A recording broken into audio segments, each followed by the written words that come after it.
what's coming.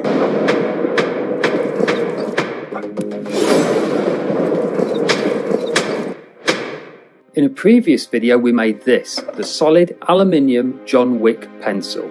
It sure is a very pretty pencil. But I fancied one a bit more tactical, so I made this. It was made in exactly the same way as the last pencil, but the pointy end is now tungsten, the hardest metal on Earth. Of course, it's no good at all for writing. So hidden under the opposite end is a normal pencil graphite that can be sharpened at any time so you can write with it. At 22 grams and containing tungsten, it's 4 times as heavy as a regular pencil. That just might make it throwable.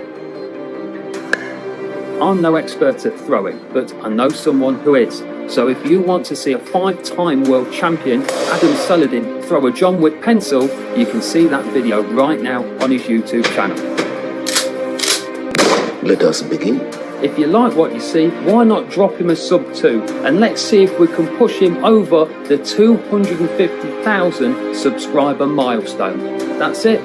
Thanks for watching. Jonathan, what have you done?